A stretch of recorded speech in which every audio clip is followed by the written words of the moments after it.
Hey, this is me. I Get Real. This is Saturday, and I had this event today that I wasn't sad about it,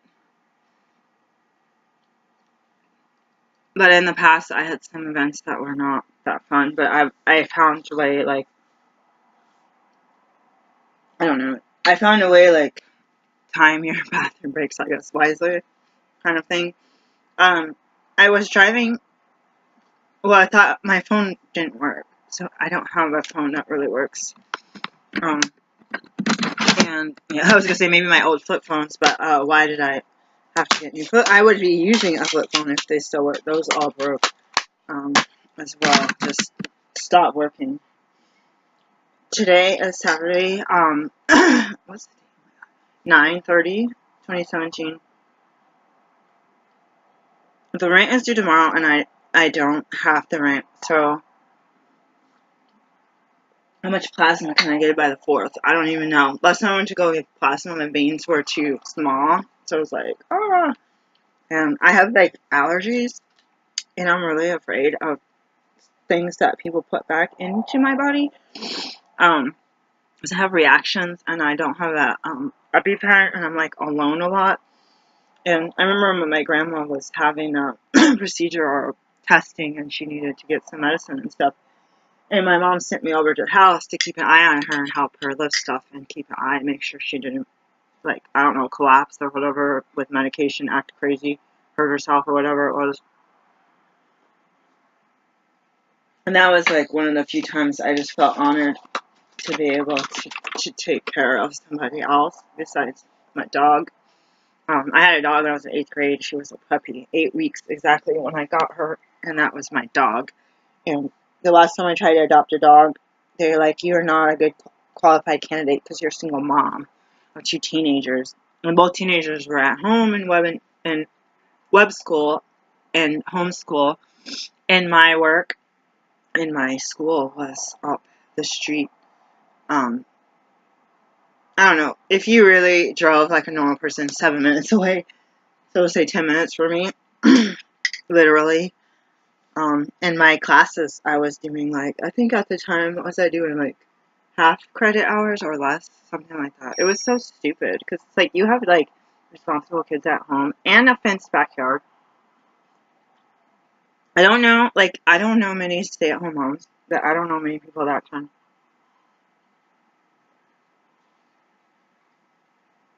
can do that, kind of thing. Anyways. Thing that you're supposed to do. I was stay-at-home mom when my kids were little babies, so I feel grateful for that. So, this video, because apparently I'm not giving up on what's going on, I haven't really made friends, and I have people that kind of are like, "You're a liar. I don't believe you." And it's like, when have I ever lied to you? Like, but it would be, I hate to say it like this. My ex used to be like, if I say, "Oh my God, it's unbelievable," or it's like people say, "Unbelievable," yeah. He's like, my son is like this. I swear this got to be genetic. They take stuff very, very literal. My son, it would be like, say it was like 8:30 at night, and my daughter went to bed when they were really little, and my son didn't really pay attention to bedtime, because his bedtime is basically related to my bedtime. Because he would not go to sleep if he was going to miss out on what I'm doing. And he would be like, "You need to do your homework. Like, why are you doing laundry when your homework is on your screen, undone? The statistics homework," like, he would be like, I could barely understand him talking, and he's just like, I was like, "It is 11 o'clock. Why aren't you in bed?" "Oh, because I'm not in bed." Like, that's the type of son I have. A little buddy. You can call him little buddy. But if you would say, "Oh, God," like, imagine a couple years later when he was like 6, 7, 8, "Oh my gosh, you have homework to do," and you're trying to make dinner or do something, like, now would be a good time to do it. Now would be a good time to go do your homework. You go in there, he's playing. I said it was a good time. He's like, yeah, I agree, it's a good time. Let's play a video game or something. Like, you have to say, do your homework. Just that simple. Like, you can't make a casual talk with some of these people. You can't, like, it's almost a hint, but you can't have, like, a polite, casual talk when you're giving, like, a command or you're making a statement, like, how are you, like, a simple thing, how are you fine? Are you really fine? Like, you kind of have to be, like, maybe you don't want to answer that question right now because I don't have time to talk, like, because then you're going to be looked at as a liar. As a kind of a different story. I almost went across the river to get some raw food products, and I was like, oh my gosh, I just remembered I need to get my kid from work, and I got getting this text, and then I saw a missed call. I was trying to drive. I was like, oh my gosh, I have to hurry up. She's been waiting for an hour. And what happened? My phone doesn't work, and I turned the phone off, and by the time I'm halfway home, I was at a stop sign, and I looked down, and she tried to call, and I couldn't answer the phone, and I was just out, because my phone does that, and basically it was like,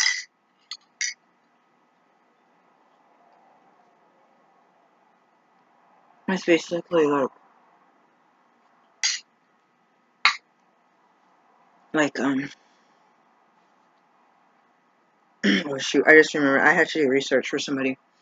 It was basically like, I'm going to do a second video, and I'm going to read, I don't know if I'm allowed to do it, so I'll read it to myself, and then for a minute, and then I'll tell you how it makes me feel. Anyways, I didn't go to the place, and I ended up at home safely, so thank God, because the girls saw an accident up the street on the way home from the mall, and the road was getting blocked off as they were driving, so it's like, oh my God, I get, like, so nervous. And then I was, like, yelling. I saw somebody, I was watching a cop show, so I've been drifting in and out of cop show, like, I've been drifting in and out of watching, it's on more often, Law and Order.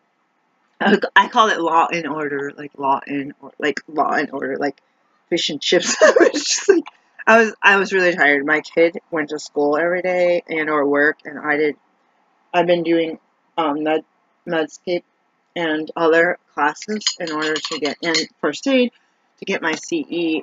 This is September, almost October, so 10 months. So that means you have 2 months. You have you have 3. All of October, November, December to finish your hours. I think I have maybe 17, 18 left to go. And I'm like, dude, I gotta get down to one day. Like, I'm just gonna sit down and do 17 hours straight. I don't care. 17 hours. The problem with Medscape, like an hour show, I swear, it took me, I did a long one. It took me like 3 hours to do it. I turned it off a couple times, but then you have the quizzes, and then I like fall asleep. You have to like restart, find out where you are, because your phone shut off. But that's the thing about it. You can fall asleep and start off where you left off and still get credit. And still take the quizzes. And there might have been a couple that I lost because I like literally like was like, and I don't remember what the name was of the video. Like I used to do Medscape for my degree, and it was a lot of reading, and it was confusing. It wasn't confusing like because I'm a physician. It wasn't like confusing like that. It was like, I don't know how to say it. It was written weird. It was like written really weird. So now a lot of them, if they're written really well.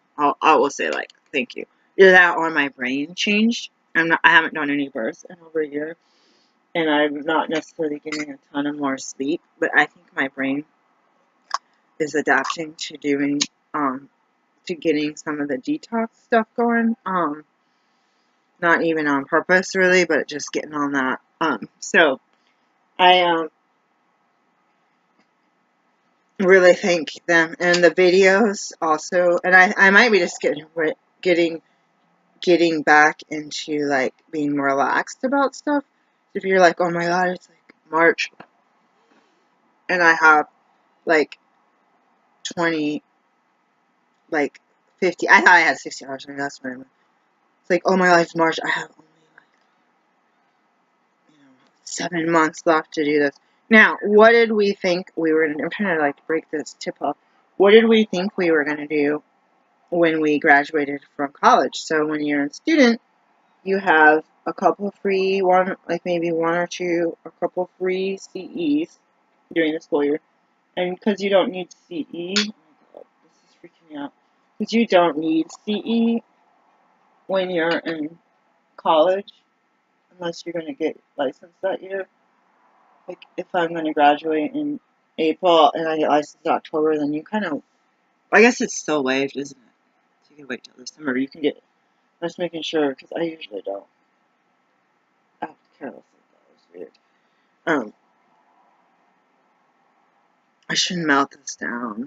It's like the edges are trying to like not be wasteful, but I'm trying not to be a hoarder and like save every little piece of something. And that's like a difficult thing when I get into poverty mentality and I don't want to spend money on anything. So it's like, I don't know, it has to be done.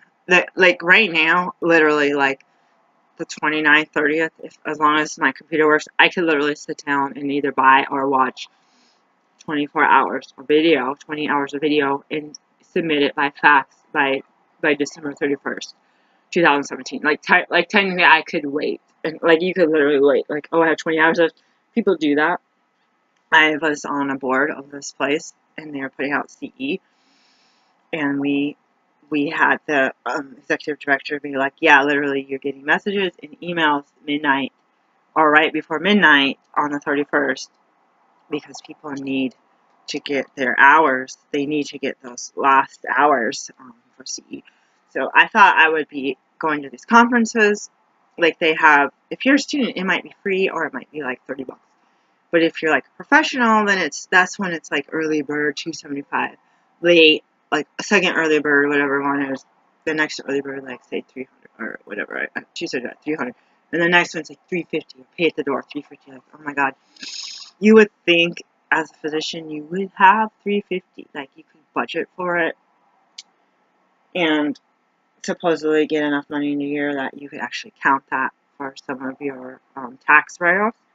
But I made zero the first year. So thinking that I was even going to go to a class that was $25 is absolutely impossible. Let alone fly to Hawaii or to London or to Arizona or even drive to the coast, which some people are having. There's cardiology conference for, it's put out by OHSU, I think, because I got a letter. I'm just like, I feel like there's hope if you move forward. It doesn't have to be like this forever, but it feels like I'm moving backwards. And the same thing feels like when I told this lady last year that I had to sit down and count, that let's count it with the calculator. I'm not going to use my other one because we need light. This looks really bright, but it's going to get dark. It's getting grainy. Look at I have like circles under my eyes. I'm so tired.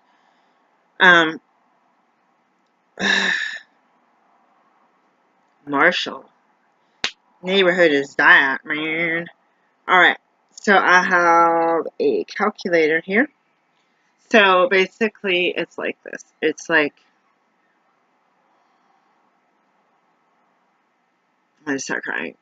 I have been single most of my life, and I don't understand relationships, and I will admit to that. It feels like I'm not, as you can tell, I'm not necessarily antisocial, and I have a lot of interest, and this could be kind of a catch-22. I have so many interests that I have a really easy time communicating with people. I had this guy walk by with the Confederate flag, him and his wife, and they last summer, and he on his shirt, he goes, "Well, I ain't a racist." And blah, blah, blah. I'm like, "Are you talking to me?" And I come from close to the South and not the South, and I had told some people in the hospital, older people that really didn't see a lot of blacks. They're like, "Where are you? What country are you from?" I was like, "Hey, I'm from the U.S." And I'm like, "I'm from such and such," and they're like, "Oh, well then." And I would talk about like farming and interests, and growing up in the country. And then these people would settle down. I told this one guy where I was from, he's like, "You ought not tell people that." I was like, "I ain't embarrassed from where I was born." I was like, "I was born there because my dad was an officer in the military. He was doing recruiting for a couple of years instead of doing like combat. Like before I was born, my brother was born here doing combat in a war.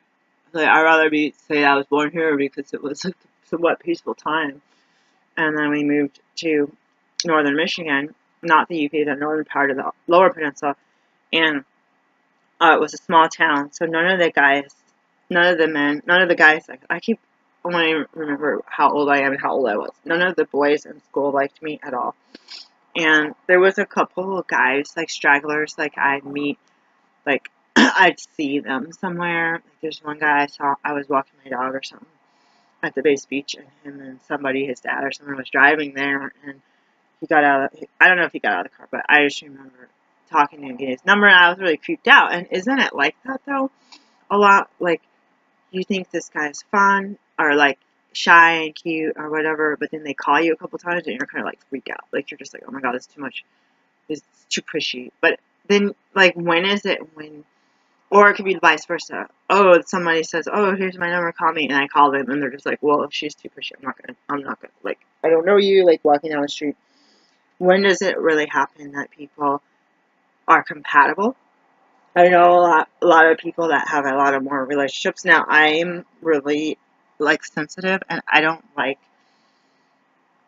having, I like to call relationships friendships, like, any kind, whether it's, like, not any kind, but, like, whether it's intimate relationship or friendship, or like a neighbor that you hang out with. I like to call them like friendships in general. So when it's like it breaks up or it disappears or someone acts crazy and you're like, don't touch them with a 100-foot pole, it feels kind of devastating and heartbreaking. And ultimately, for me, especially at age 40 and almost 41, it feels like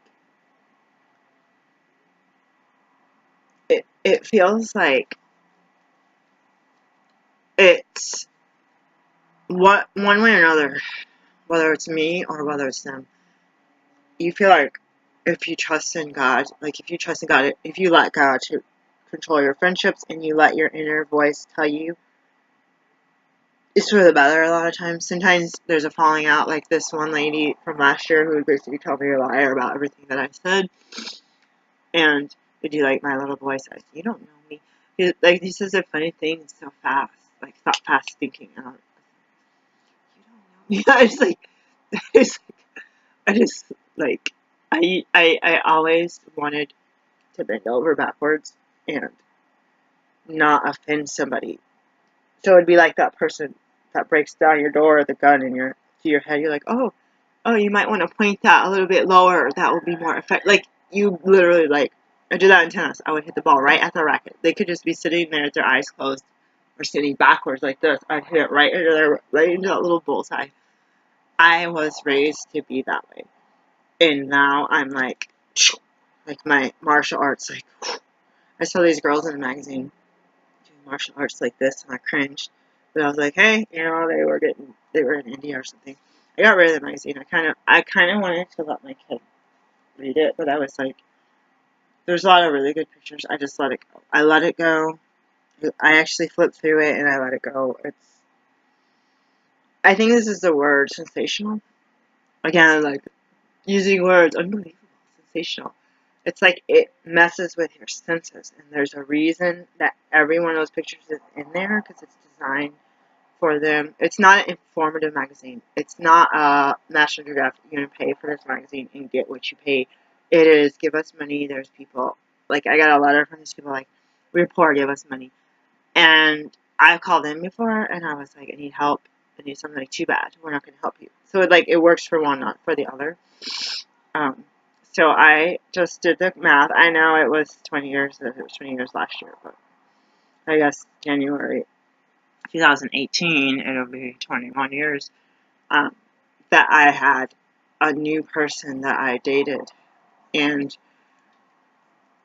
because I was married and for 10 years legally, but I was only with him for like 5,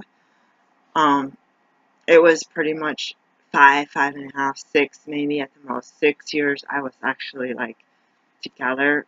And I basically spent, after the first 6 months of the relationship, I basically spent the next 9.5 years trying to flee this guy. So I was together for a couple months. I decided to get married in April in Reno in 1998. And then from that first 48 hours, I tried to flee, literally. I was homeless. I didn't have access to anything. I couldn't make phone calls. I had family members that didn't care. I could have been lynched somewhere hanging from a tree. They wouldn't have cared. That's the type of family I live in. And that's their prerogative, right? I don't have to matter to them. I don't have to matter to them. And when I would get an address or access to a phone, I tried to keep in touch with everybody, but nobody cared. I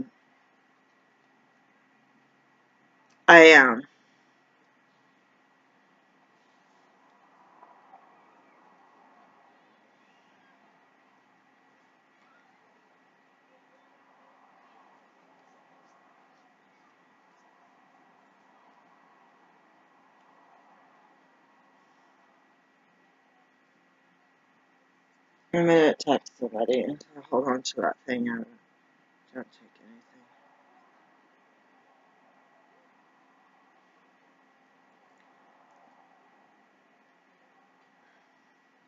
anything. I meant to say, hold on.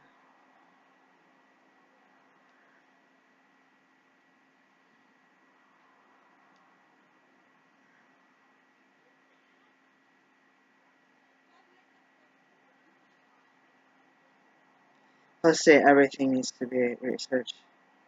Everything.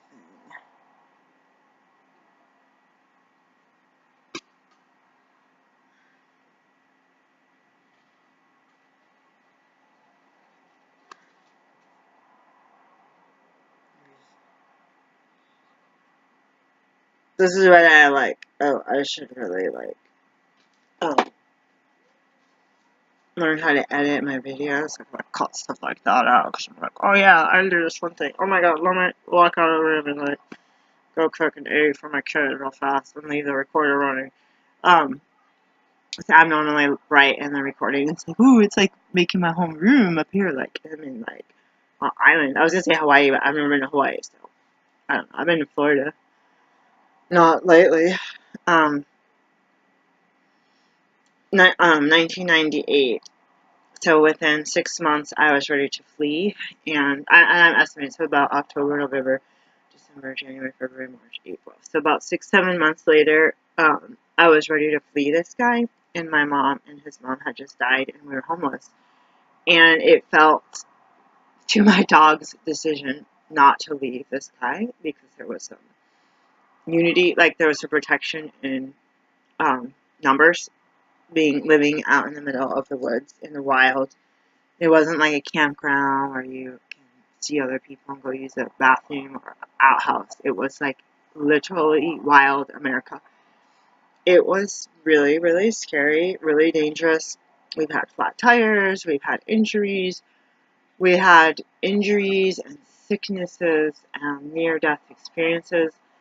And because we were homeless, because we were poor, because we didn't have insurance, now that I tell you this, I would not even have thought once of trying to go to hospital to deal with some of these issues. We had to like nurse each other. Like basically he was like the nurse. He was used to self-sufficiency from his family being in poverty. And I was used to wealth where you took your money, your insurance, whatever it took, and you bought health and you bought fancy cars and you bought fancy food. And we with him were used to being like if I had like random, like, oh, here's my bag, what's in there, okay, this is all you're gonna have, you don't have any money, this is gonna last you indefinitely, and that's how it was, and I wouldn't even have this thing in my mouth while I'm really hungry. I wasn't gonna eat this. I'm trying not to eat because I can't afford food and everything's on a credit card and I can't pay rent and I can't pay my credit card. So what's the point of me eating by putting stuff on a credit card? Which I did. I'm stupid. I'm so hungry. I haven't been able to sleep. So I keep telling you guys that I need to go to, go to the food bank. I need to go to, I need to eat, I need to go through all the cupboards and just, if there's nuts, if there's something in the freezer that's edible for me, just don't buy anything and force yourself to eat it. But I've gone through this drill, and I've basically been using a credit card to replace the things that I've finished eating. And then they become scarce. And what happens when things become scarce? They become more expensive. Basically, stuff like this is because I got a coupon. Doesn't mean I can afford it. No, I hate coupons. Why? Because I'm trying to buy something I can't afford in the first place. And if this coupon is some kind of brand name and the price isn't going to be cheap, I use the coupon. Oh my god, I'm so hungry. I hate it. I got some nuts today because I was impulse shopping and I was like, so much now. And I didn't rinse them off. I had an allergic reaction, but I had gone through where the end of last summer and beginning of fall, maybe even going into the holidays, I dwelled upon the fact that I've been single that I haven't had any new romantic interest for over 20 years, and not one in the Pacific Northwest, where I live in Oregon. Not one romantic interest. No.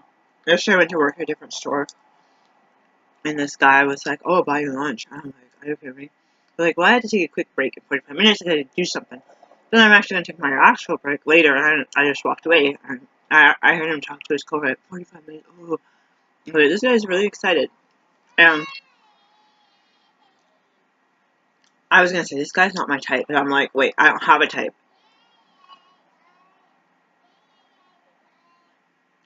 So I'm like, this is why I'm single, because I'm not people's types.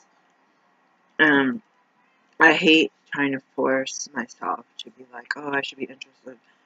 And there was a couple of red flags with this person, so now I'm trying to be like. Somebody told me last summer, this lady I met on the sidewalk. I think it was that lady. Oh, anyways, this person has some people following after her and acting crazy, like completely loco, whereas their children who are under 18 were getting pictures taken of them by this crazy person. Like, just, I talked about fatal attraction a lot last week, or 2 weeks ago. So it's kind of like that. She basically was like, I think it was her, somebody said this, a lot of people said this, right? It's not just this person. One red flag, there's probably a bunch of more that you there's probably a bunch of more that you don't even see yet. And so as I just did that dude, the thinker, I see only one red flag already, and I don't even know this guy, so I gotta be careful. I gotta be careful. I had considered, I did this once, and I got flagged for saying I'm a Christian. And if you knew me in person, you would, like, you hear me talking about the Bible says this is I believe in my higher power. Like, if you knew me in person, you would probably not think I'm a Christian, because you would think, like, oh, she's so loving, she's not gonna be like, oh my god, gay people, oh my god, I'm gonna freak out. Like, you're gonna be like, oh, she's down, like, she's cool, like, druggies, oh my god, homeless people, oh my god. Like, I'm just like, yo, you know, like, what did Jesus do? He didn't do the things that the people at the churches I went to, I'm not saying the churches you went to, churches I went to, the stuff that they were doing was not what I was directed to do by reading my Bible or praying. Yeah, that's their prerogative. Maybe when they prayed, that's what they told me. And when I was in the small town, it wasn't cult-like from my point of view, but I was under 17 at the time. Most of the time, I was 17 or under when I went to church in Oscoda. And I can tell you it was more neutral. It was more just, I don't know, I wanted to say stagnant, but I thought that was rude. It was just like, here we go, show up, sit down, shut up, do this, do that, do this, do that, and go home. It wasn't like a lot of life changing. It wasn't like groups where you met people and discussed things and prayed for each other. It was basically you show up, you go home. You show up, you go home.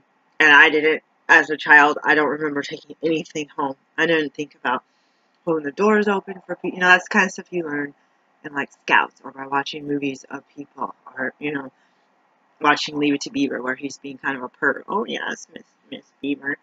Um, it's like, so I can't say it was like really life-sucking cult-like energy. It was just kind of like neutral. And those were the ones on the base were not denominational. It was separated from Jewish to Catholic. When I went to Protestant, I only went to the Catholic like once.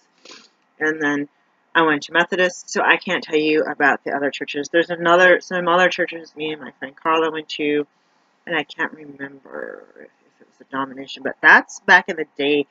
I don't remember all this no denomination, because I see people say no denomination, and they have all these books that their leaders wrote, and I'm like, dude, this is a denomination. Like, this isn't straight Bible. This is somebody's picking and choosing what they wanted to hear, and it felt like I went to somebody's, and it was cult-like, and they're trying to tell me that I'm wrong about everything biblical, and they read this book to me that their leaders wrote, and made me sit there and pray and study about it for 3 hours, and I knew in my mind that this was really, really toxic. It was crazy. It was like, this person was really toxic too. They end up leaving because they probably figured it out, but it works for some people, and I'm not saying it's wrong, but I don't think it's right for her to tell me that I'm wrong when if her beliefs is one, then let you each be their own, you know. Let your beliefs be yours, let my beliefs be mine, but don't force me to believe in what you believe. That's what I think.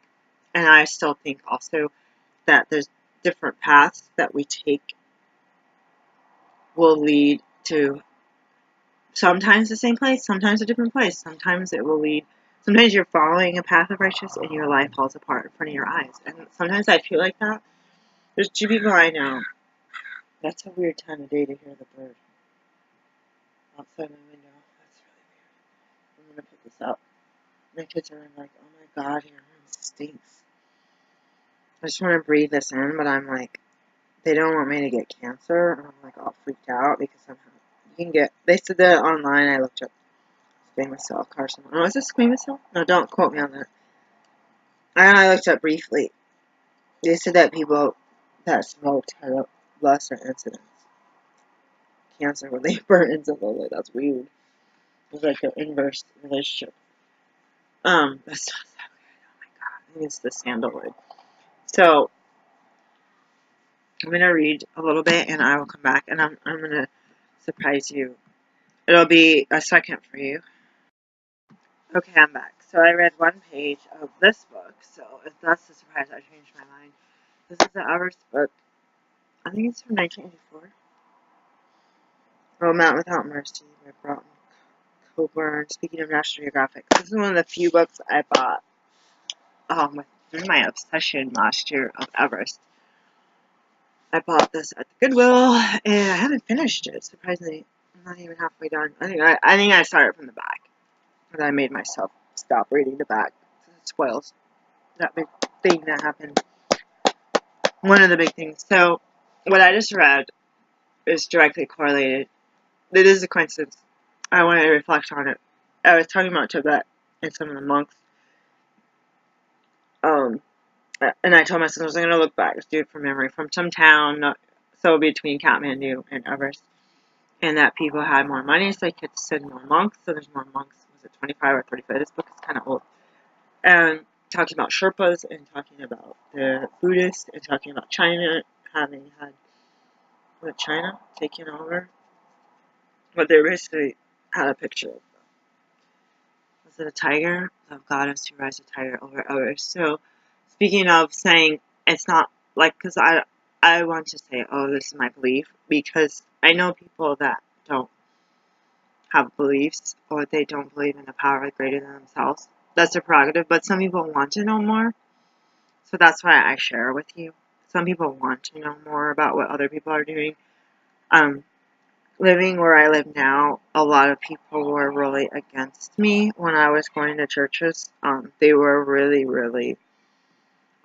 they were against me. But more importantly, a lot of people were saying, you told me the tip of the iceberg about some of the stuff that's going on or how they're treating you. And this is from within the first year, just like when I got married, within a short amount of time, people on the outside looking in saw this really toxic relationship that people had with me that was really abusive towards me and or my family, or manipulative, or they're using you for their advantage in a not like in a way that you want to be used. So they're talking about the Buddhists and about Tibetan and about monks. And so I didn't read the next page after the big picture mural. And then they had a picture of a gold looking Buddha, 15 feet tall, and a statue. So, I gotta feed the kids. I'm so tired. Oh, seriously. Yeah, so this year, I still feel like that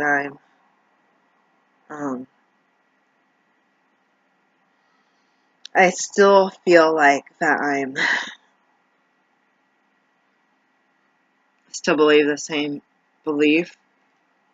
I hate it when I say but that like invalidates it. No, it validates it. I got scolded at the old church for going to acupuncture, in which I was not taking. So instead of going to get just surgeries and just drugs, pills, pharmaceuticals, I was going in and I was getting hands-on care, physical medicine, and herbs that were literally plants. And, oh my god, 6:20 in the morning. Alright, somebody scheduled me to work 6:20 in the morning. What if I actually went into the store that early? I'm not going to go in the store that early. I just have to go to work early tomorrow. Okay, or stay late, that's okay. 20 minutes. I did that last year, and I think this machine. Yeah, see, that was just added to my schedule. Okay, that's cool. I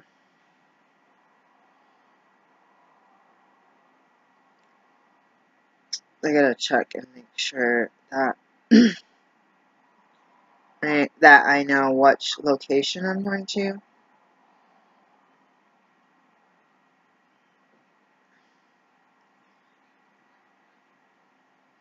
I work on my birthday. I want to get like a balloon for myself that says happy birthday. I really want a bunch of strangers. Just announce it to you guys, and I'll just be announcing it to the world. I don't know if anyone ever watches these videos. Okay. I am.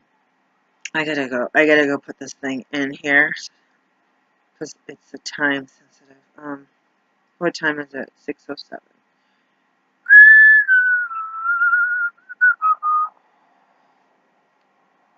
I drove away from. I'm just gonna stop talking about religion. It's really weirding me out. The store that I vendor at, and I was like really weirded out by the fact that I've trained to be a physician, and what happened to today's work? Oh god, I thought it disappeared. I was like, uh-oh. It's like my nightmare is like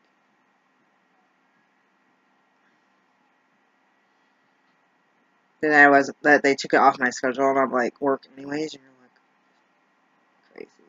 I always like check just in case. And I used to like, I check when I leave home, but I check when I get there as well, because I'm like, dude, like, you don't know if they change it or change their location. I had my location change at the last minute. She kind of like, their stores very close to each other, and I'm almost on the wrong place. But I did GPS, and I was like, oh god. So I've been offered. It's not a job offer. Somebody's offering for me to apply for this job, and there's one job left, and it's midnight to 8 a.m. 3 days a week. And what's really sad is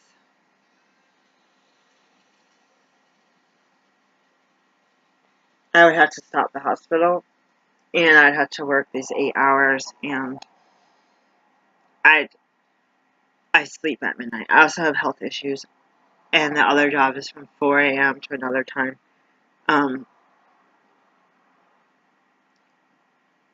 This lady keeps asking me, and I'm like, I can't do it. But if I look at my bank account, I can't. I was like, if I volunteer at a hospital, because I volunteer long enough, you get $5 a week in food. So basically, I eat that, the prunes or the nuts. That's it. Usually buy my daughter something. So I get to this phase where I'm like,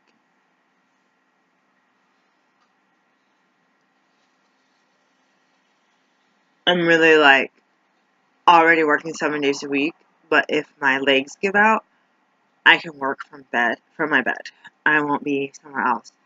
But how long will you see this behind me if I don't have money?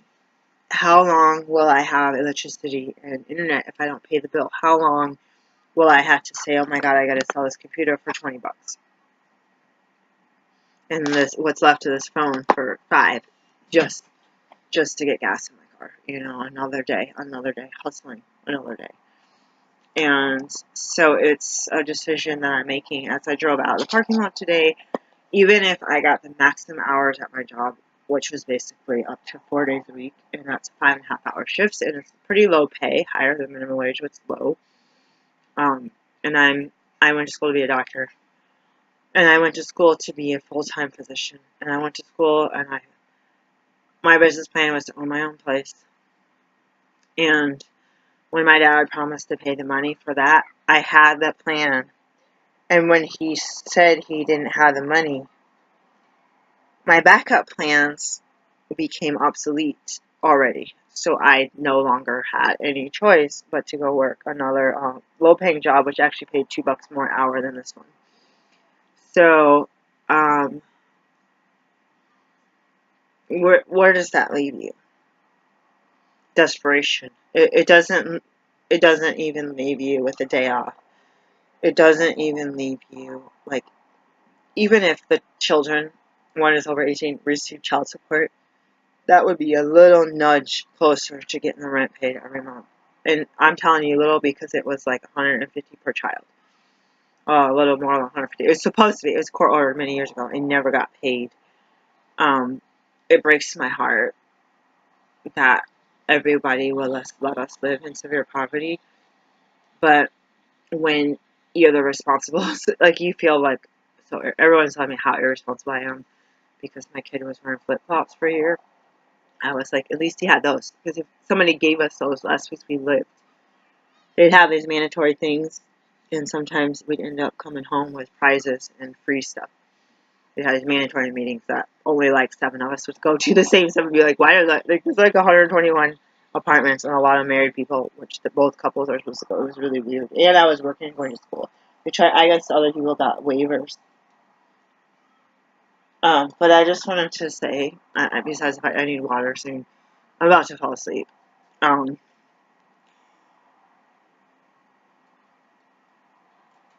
just wanted to say that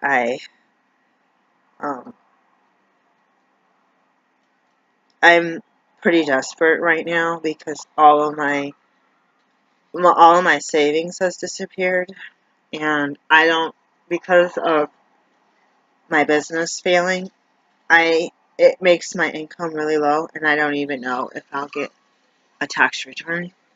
And there was some things, like, even if my job gave me the maximum hours, I still wouldn't be able to make rent.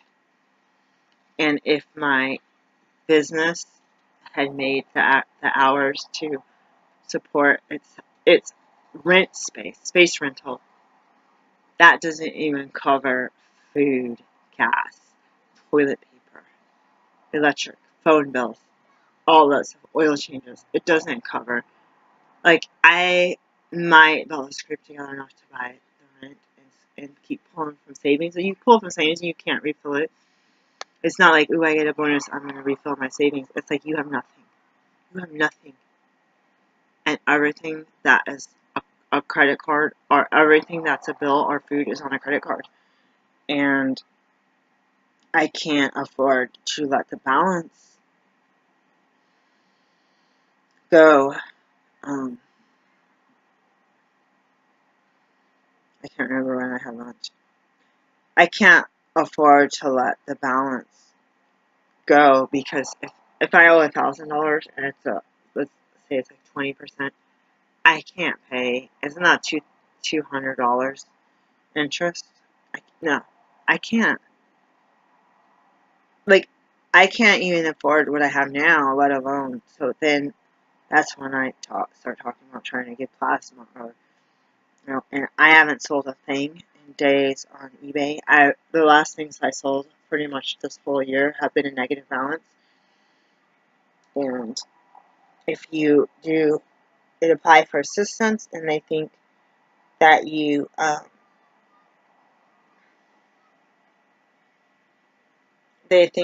your income is a gross, they have gross income, they don't care.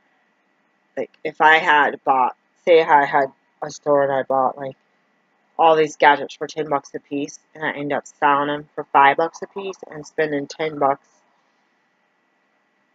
on shipping, that's a huge minus number. Like, they should either zero it out or say, oh my god, you need help, that's a business loss, right?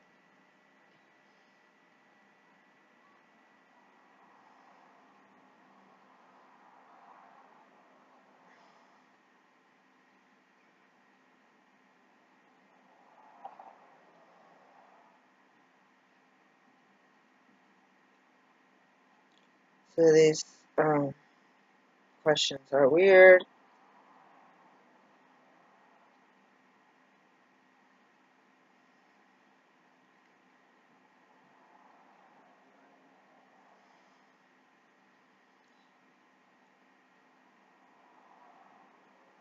Let me stop the video. I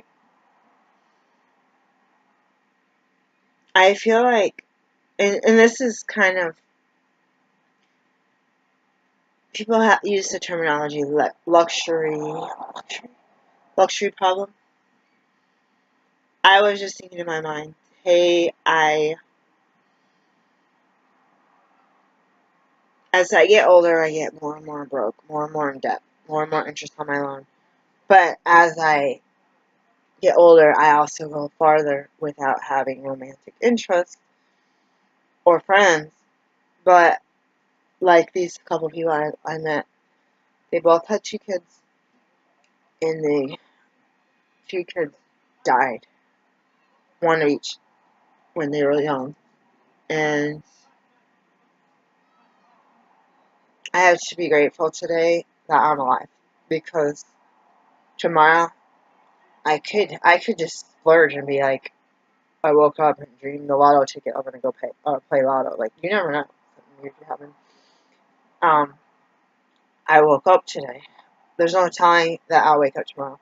There's no telling the meteorite won't just hit me right in the head, or that stupid thing could blow up and hit me right here. It's not stupid, I shouldn't say stupid, but something could happen out of my control. Or it could be in my control, it could be my fault. It could be someone else's fault. Fate and life and having the ability to have kids, it's other people, not only some of these people have relationships or have kids or have this, and there's snuffed out early when that's the last thing expected was death. So I have to tell you guys, like, I am whining about my income level, and I'm driving out of the store at being a vendor, a low level earner, And I'm saying to myself, oh my God, I went to school for 17 years to be a physician, post high school, and work a clinic and help as many people as I can. And I am broke and in debt. And I'm getting back to the point where I'm really hungry. I'm really hungry, and I don't know what to do about it.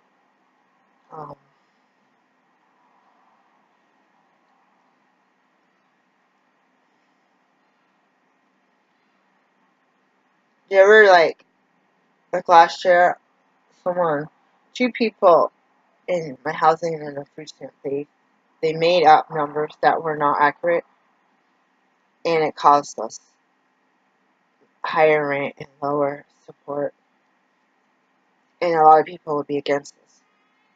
But it cleared out all the savings that I had for wanting my kids to have some help with college, even if it was applications, even if it was a few books because their financial aid didn't come in.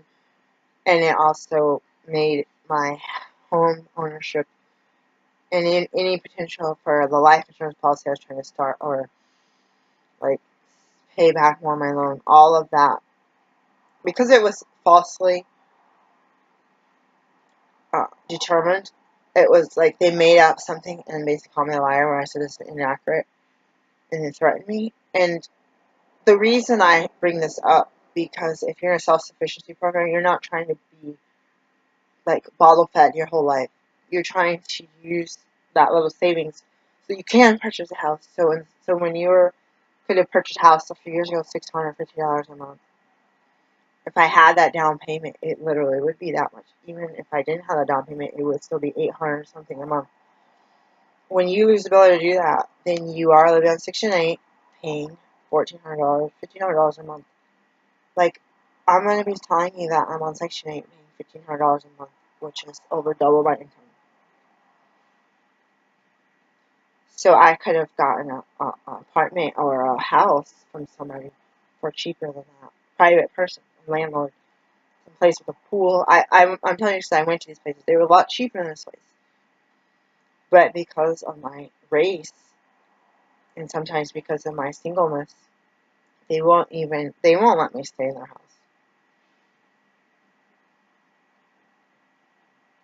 That's it. They won't let me stay in their house. Like, they won't let me rent their house. Doesn't matter how good a credit report or how good of my rent history, how much money I've been able to pay over the past 13 years. They don't care. I'm a single black mother. Period. They told me I was not desirable. So besides dating and house renting, I tried to buy a house. When I saw how much cheaper it was, then all you which there's no one, people like you could never build a house or own a house. I was like, I already owned a house before, and I paid cash for it. Tell me the last time you've done that. But that was back in the day when you could do stuff like that. If you try to be wise with your money, you could do stuff like that. Now, there's no money to be wise with. So I'm hurting. I feel hopeless. And then I just spent like the first half of this hour talking about um,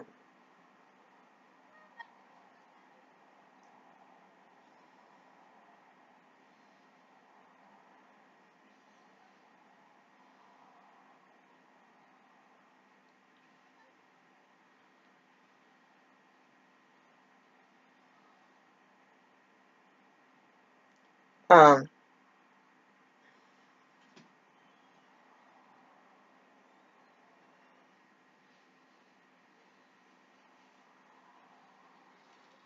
I don't know how to say it. I gotta make my kids dinner. I know that. I haven't made much. I bought a bunch of food for my kids, and when I buy food like that for them, it's raw. It's like eggs and flour. I didn't buy flour. My daughter requested flour, but I got cake mix. There's sugar, powdered sugar, so you can make some food, sausage, stuff in the freezer, hamburger. But the hardest part about making them, because I don't eat the same thing. So I could be making them 3 square meals a day. and not eat anything but half a banana. And I get really lightheaded.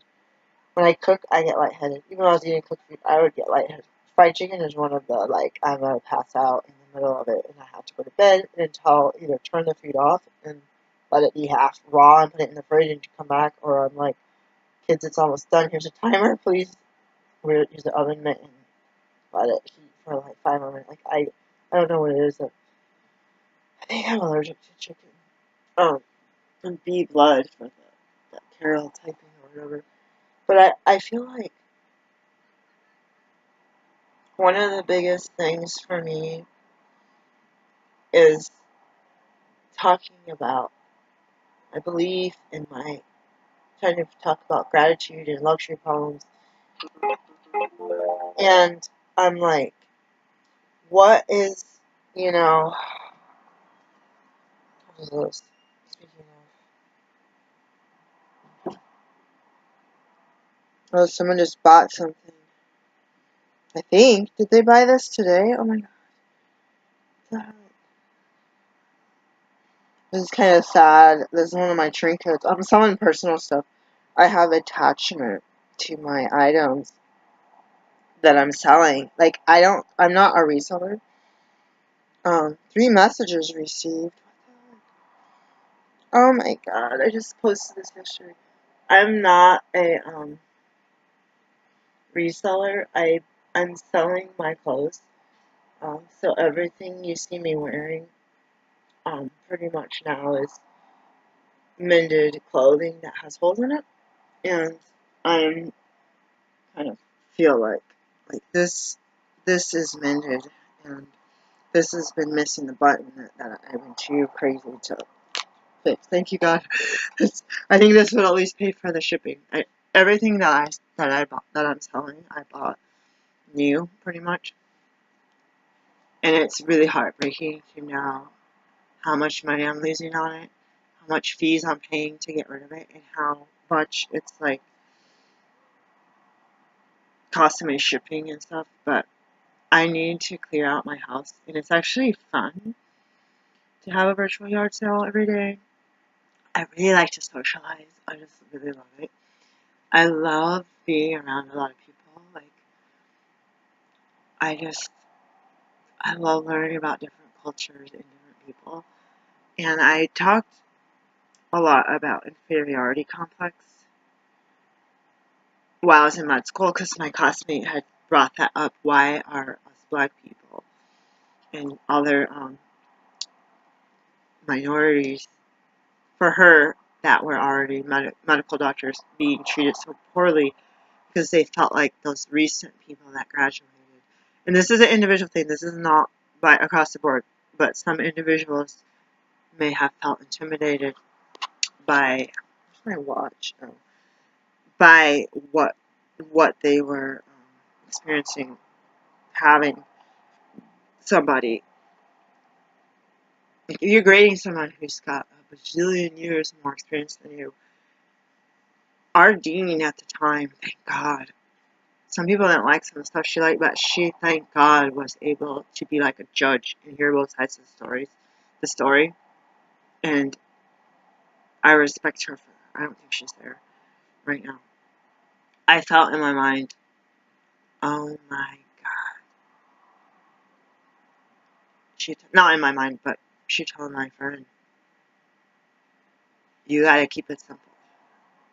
You gotta dumb yourself down for these people. What you're doing is straight up medicine. What you're doing is it's like second nature to you, because you've been in cardiology for 13 years, and you have all of the medical stuff down, and you have the herbs and stuff, but when we're doing the practical exams, you're doing like just regular medicine, and they're like, some of the stuff is over their head. Like, some of the stuff they cannot think, either they have inferiority complex, they probably have inferiority complex. Who do you think you are, showing off being so good when you're black? But at the same time, like, people will tell me that people like you aren't allowed to be smart. You're not allowed to. Your kids aren't supposed to be playing the violin. Who do you think you are? Why do you have a car? People will tell you to your face, people like you don't own cars and send your kid to violin class. Like, what are you talking about? We own a car when my kids go to violin. You want to go to recital?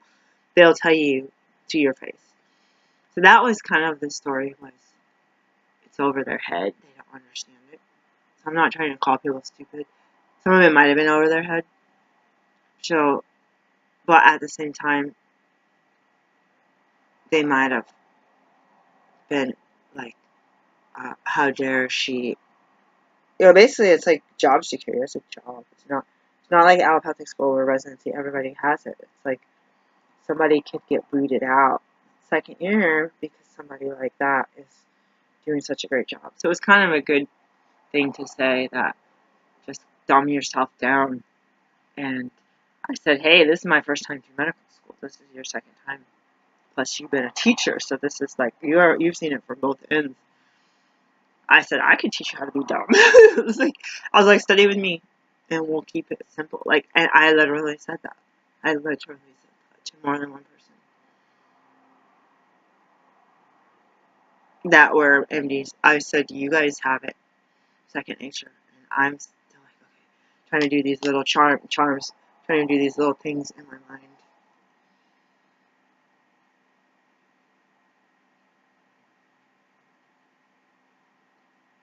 I'm gonna cry. But I had these white ladies tell me I'm never gonna find a date in the United States of America, the entire country, is to get out of here, go somewhere else. Or the one place you might find someone in America, in the United States of America, would be Puerto Rico or Hawaii, but not in the continental. I don't know about Alaska, but I was gonna go to Alaska because I heard for a while there was more men than women, but I don't know if that's true anymore.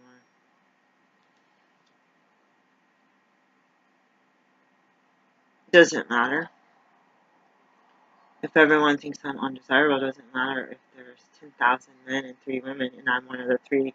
That doesn't automatically mean that someone's gonna ask me for my number and say, let's go out to a movie. Like, so I have to, because it takes 2 to tango, I have to still learn to be happy with who I am. And I understand a lot of people that are privileged, they cannot comprehend, and which is why I think one reason they call me a liar, they can't comprehend. These people don't have kids. And people that I saw had like this, that had babies, they had so many people trying to fight over who's going to babysit their kid, who's going to watch them during the test, this, and this. Like, people brag, look what I got. But when your kids are over 10, there's nobody busting on my door, ringing on my phone, trying to get me to trying to get to babysit my kids. I've asked older people that don't have kids, like, you want to borrow my kids? Like, my kids are really helpful, especially, like, they're really funny. But sometimes you want to put off your mommy hat for a couple hours and just, like, kind of veg. I used to have a lot of neighbors on welfare, and definitely, they didn't have that. There's social workers, and there's back doors and fine print where you think the standard, but certain people will get a letter and they'll be able to be on stuff indefinitely. And I used to think 10 years ago, what if I could be like my neighbors just for a couple days and eat chocolate bonbons and watch my shows and watch it, have cable or satellite when I had a show that came on once a week. I could look forward to watching it like I was when I was a kid in that rich house. And I thought what it would be like to go get some food from a restaurant and a couple pizzas and have some food in my stomach that I didn't have to cook or that I could actually afford because I'm getting the benefits. And what if I was like the type of person who had their family members and their friends come over and help celebrate birthdays and holidays and, give you and your kids a ride to a grocery store. Like, I used to think, I wondered how, like, the people that got a lot of help, and those of us that didn't get help, which I never met anyone else like me, those of us that didn't get help, we absolutely didn't get help. And that's why I bend over backwards to help others. I didn't get a job offer for this clinic, but there was a clinic. One, they wanted to exploit my license to make maximum profits, and I said no.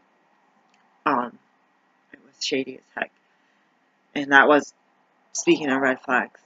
Another one catered to the rich, and everybody's like, why you, like, people, black people told me, why are you trying to cater to Medicaid recipients and foreigners and black people? Why don't you go after the rich white people you live around with? You know, I live in a neighborhood where people live in tents like I did. And I was like, dude, my biggest, I would read this about, I never was raised in a black community, but I hear people say they got up out of the slum, out of the ghetto, and they didn't give back to community. And that's their choice, because you can get sucked. Like, what if you left a gang? What if you left drugs? What if you had, like, just some crazy behavior?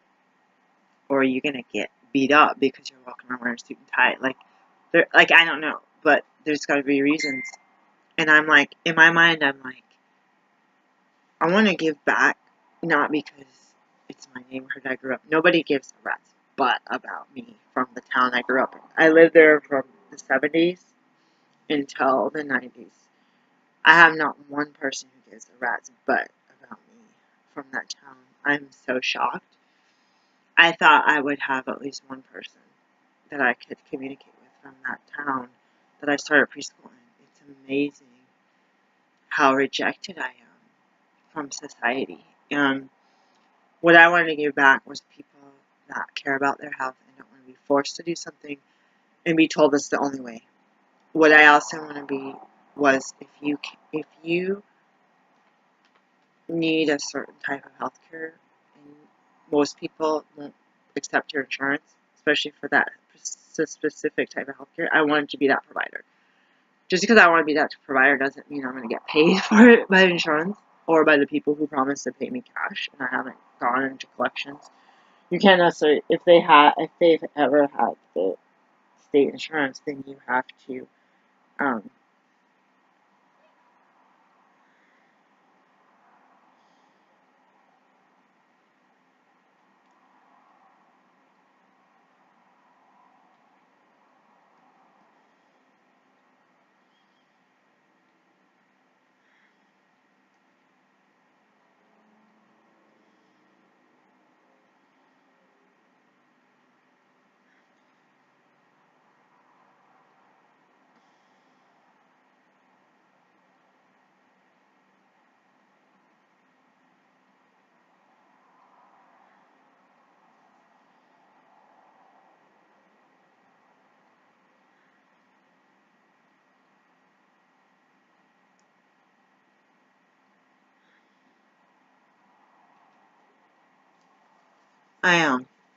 I want to end with this because this is so rude. I hope you guys listen to the end. You have to divide this up. I wanted to discuss that term, fatal attraction. And I give all credit to that movie with that Michael Douglas and the other lady. What's her name? Glenn Close? And I'm sorry, I forget the director's name. The man and woman. I just want to, I went and told you on my last videos how I had, like, this major crush and all of this stuff. The stuff hit the fan. Now it's been about 6-7 weeks ago. And this person didn't really know I liked them, but I was, like, friends with them, and I was just like, oh, guys can be stupid. I'm just going to be like, you got my number, why'd you call? Or, want to hang out? Did you ever think about when I asked you? Like, I just kind of, like, throw it out there, so just waiting. And all of a sudden, after I did that a couple of times, I was like, no, I can't. I'm not going to hang out. I'm not going to call you. My girlfriend wouldn't like it. I'm like, oh, I know, it's your girlfriend. No. What's the new thing? So, I didn't cry, and I came home, and I was like, oh, crap, this is crazy. Why did I pray and meditate and listen to God to tell me when to do, like, when to do each of these conversations? Like, if God said, close your cart and go say hi to this person, I would do it. Like, it was like that. It was really intense. It was really intense. I journaled it so that I could go back and look at how guided it was. not from, God's like, do not plan it. Do not plan anything. Let it work out. And all of a sudden, God's told me, you did nothing wrong. This person is a flake and a jerk. Do not talk to them anymore. So I still get this person like staring me down, talking to me, calling me by name, which he never did before. And this happened today. So 7 weeks ago, I come home and I'm devastated. I didn't cry. I said this happened with Summer Fling guy last year when my friend texted me, oh, I saw him making out with some chick outside a gun store. And I was like, that's the answer to the prayer that I had earlier today. And so I feel like there's maybe a couple of, somebody was contacting me and this other person wasn't giving me the time of day, but I was kind of like feeling God like wanted it to be something. But if God tells Jonah and the big fish to go one way and Jonah goes the other way, then he gets swallowed by a fish after being thrown overboard because he's, so basically it is everyone's party. Like say I had a friend and we're supposed to start a clinic together and I do everything I'm supposed to and she doesn't, that clinic never happens because both parties needed to fall under the spotlight of God. And if I'm sitting here waiting in the spotlight and then we lose the deal and this person's out here mingling around in shady business and doing crazy stuff, then it's not even worth being in the spotlight with them if that's how they really are. But you feel like we all have a conscious mind.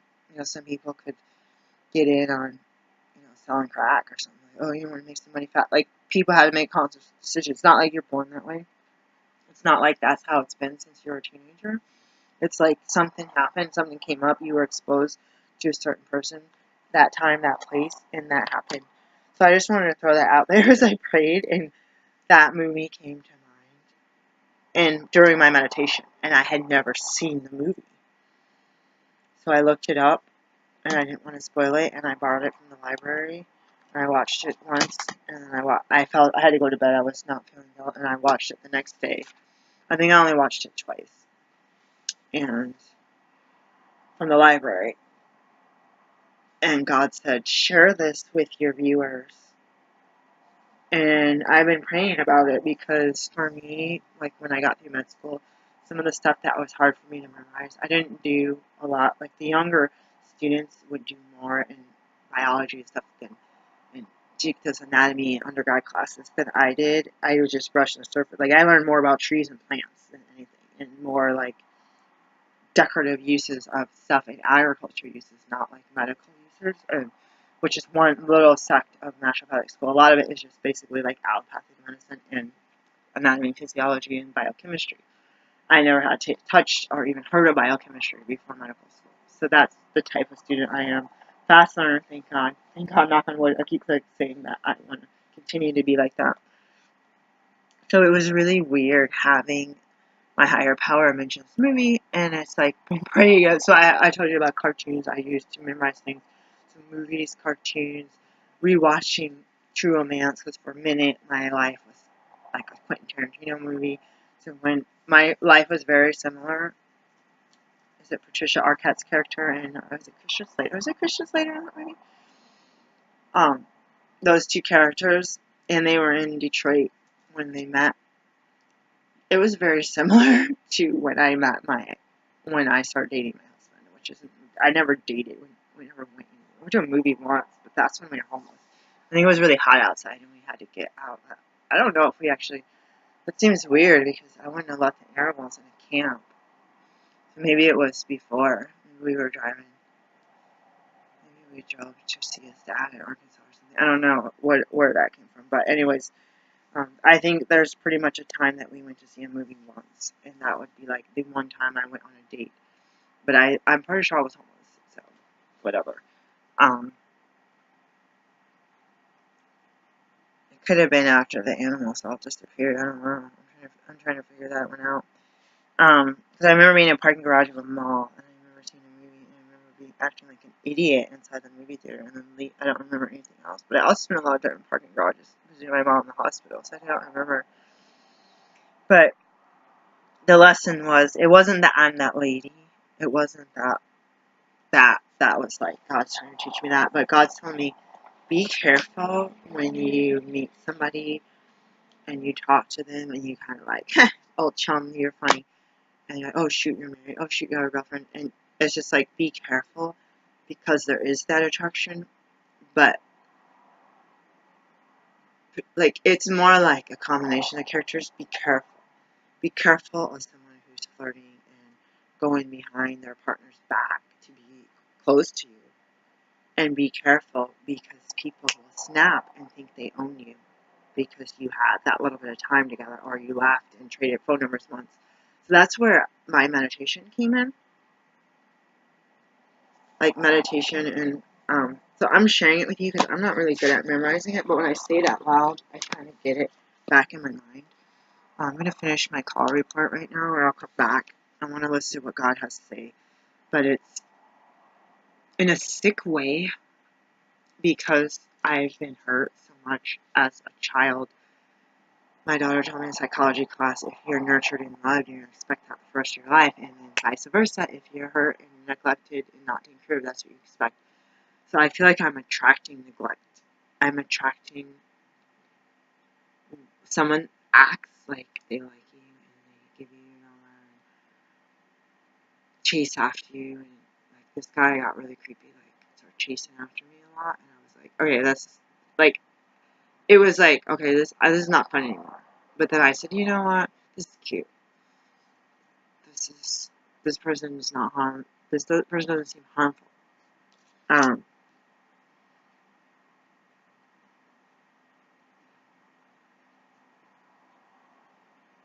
I'm gonna cry.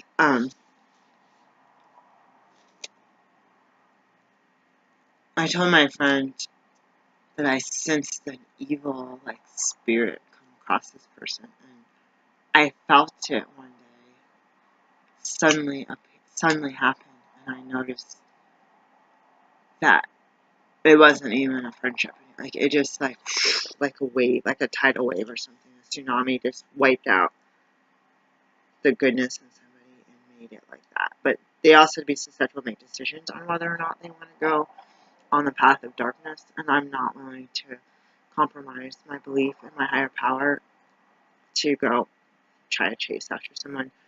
But yeah, it's funny that like movies come up for me. Quentin Tarantino comes up for me, and I discussed with my coworkers about Quentin Tarantino and all this stuff. And I just like,